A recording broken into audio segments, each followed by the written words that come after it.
Video we will discuss regarding the pathology of the digestive system. In the first part of this video, we will discuss regarding the pathology of the organs such as mouth, pharynx, salivary glands, esophagus, and crop. In the next video, we will discuss the leftover organs of the digestive system such as stomach. Now, let us come to the malformations of the digestive system. The first one is cleft lip, that is also called as hair lip, and the next one is cleft palate. It is also called as palatoschisis, and the cleft lip is also called as chyloschisis.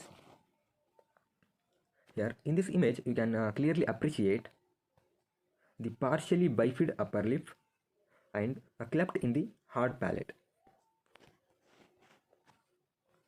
A cleft of the mouth are midline fusion defects. These are the fusion defects, that is nothing but the formation of fissure in the lip and the palate will lead to the clefts, and which occur during the embryonic development. In cleft palate, the ingesta is likely to enter into the respiratory passage. Thereby, it will cause the aspiration pneumonia and ultimately leading to death due to asphyxia. Now, let us come to the next condition, that is caries. They are defined as the decay of teeth in which enamel is decalcified followed by softening and discoloration. And they are rare in a domestic animal. They occasionally seen in the pet dogs.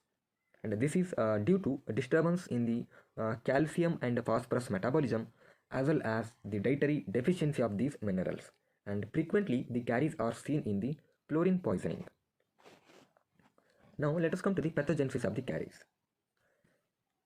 The organic acids, especially lactic acid, that are formed due to the action of bacteria on carbohydrate. The carbohydrate convert to lactic acid by the action of bacteria.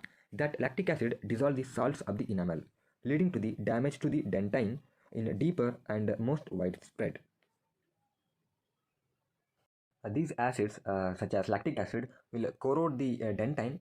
Then they will damage to the dentine is deeper and most widespread, and the opposite surface of the adjacent teeth may be more frequently affected. The clinical signs in the caries is affected teeth, which are shaky and painful interference with the mastication. Grossly, the affected teeth have one or more depressed area with a brown black in color, and in early stages, enamel plaques, which are yellow stained spot on the enamel, can be seen. Now let us come to the next condition, that is stomatitis. It is defined as this is diffuse inflammation of mucous membrane of the mouth, but when confined to a particular part of the mouth, it is known as gingivitis for the inflammation of gums. Inflammation of tongue is called as glossitis, and inflammation of palate is called as lupus, and inflammation of lip is called as cheilitis, and inflammation of pharynx is pharyngitis, and inflammation of tonsils is called as tonsillitis. These terms are important from the examination point of view. You can just remember these terms. Let us come to the etiology. The stomatitis may be a primary affection or may occur in the secondary to other diseases, such as in case of gastritis and infectious diseases, stomatitis is the common case that we can encounter. The causes are maybe physical causes, chemical, deficiency of vitamins and microorganisms. In case of physical causes, trauma by the thorns, burrs and wood pieces, glass pieces, sharp bites, they may interfere with the mucous membrane and ultimately leading to the stomatitis.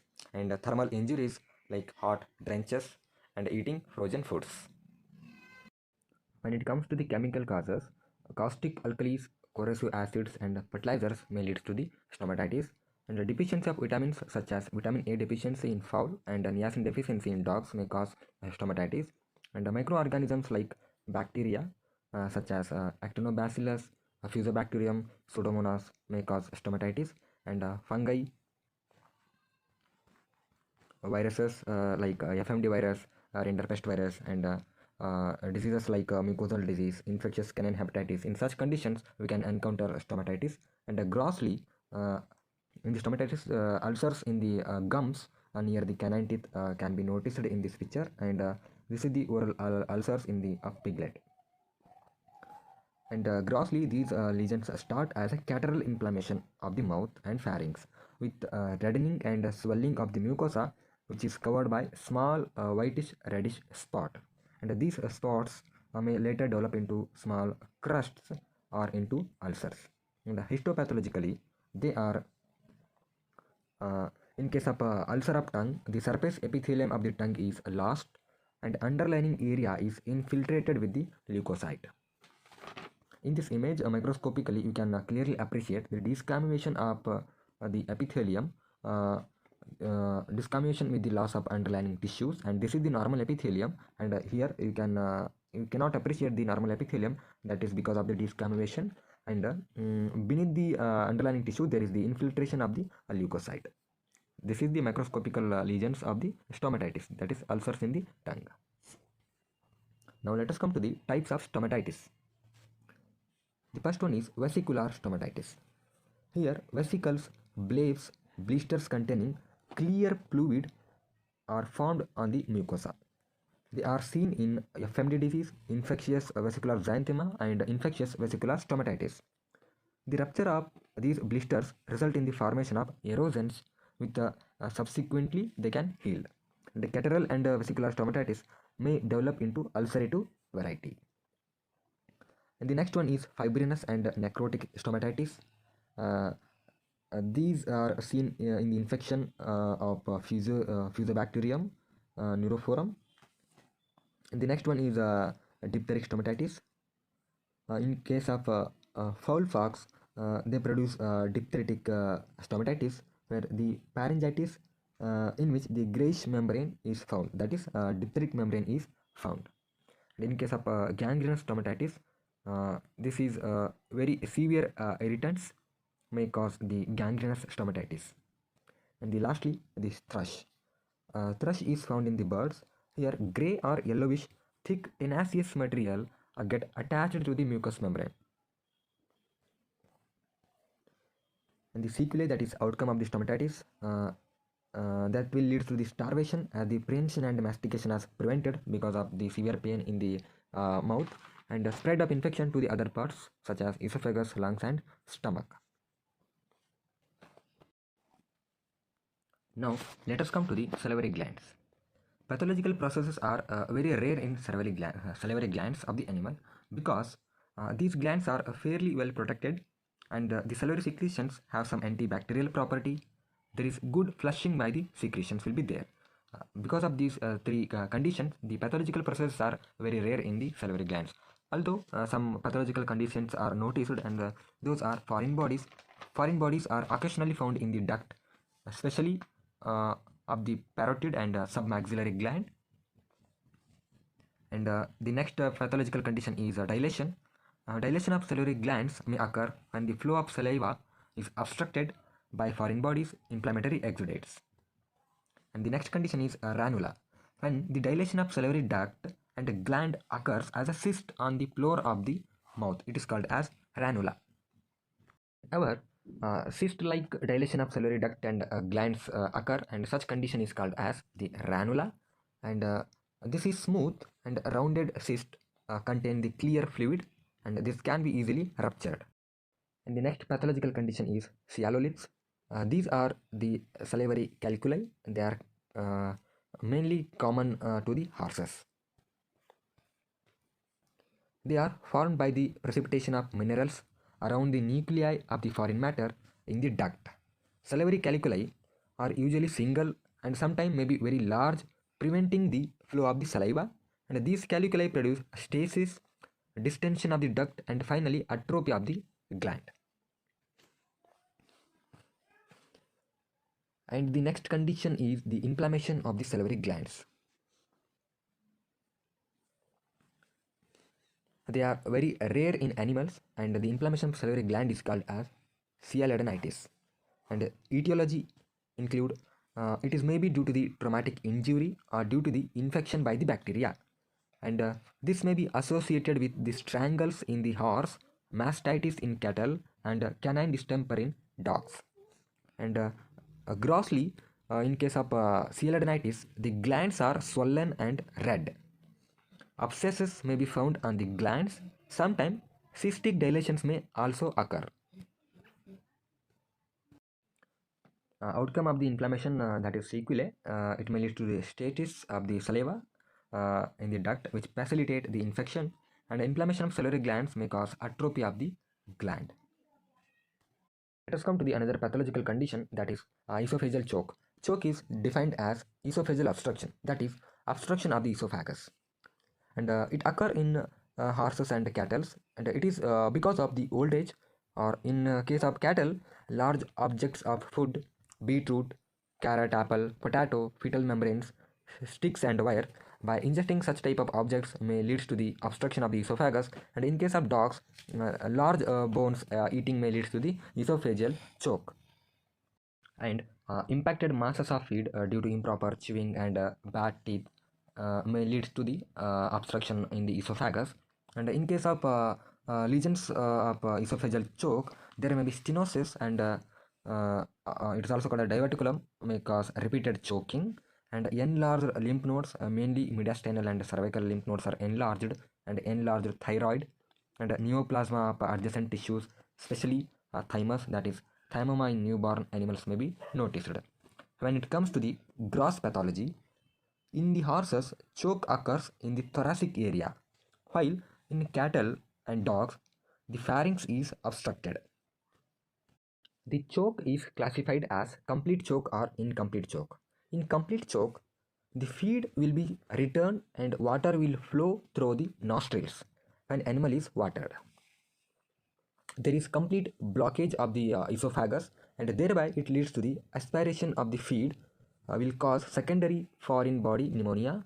And in cattle, complete obstruction will cause dangerous tympani, because of the gas which is accumulated in the rumen, which cannot pass out from the rumen, and such condition which may leads to the dangerous tympani. And because of pressure, ischemia, and resultant necrosis and gangrene may develop, and infection may spread to the surrounding tissues, which may lead to the cellulitis, or to the lungs gangrenous pneumonia. And resultant toxemia is the cause of death in fatal cases. And in case of partial choke, that is incomplete choke, there is partial obstruction will give rise to dilation of the esophagus. Above the obstruction, there will be a dilation of the esophagus, that is called as esophageal diverticulum. And sequelae of the choke is death due to gangrenous pneumonia, and bloat, cellulitis, or asphyxiation. And esophageal diverticulum in case of incomplete choke or partial choke. And in fever case, there may be rupture of esophagus is noticed. To summarize the choke is nothing but the esophageal obstruction, which is more common in horse and cattle. It may be because of the old age, or because of the eating large objects of food. And in case of a dog, it may be because of the eating of large bones, that will lead to the obstruction of the esophagus. And the lesions such as stenosis and diverticulum may be noticed, and enlarged lymph nodes, mainly mediastinal and cervical lymph nodes, may be enlarged, and enlarged thyroids may also be noticed.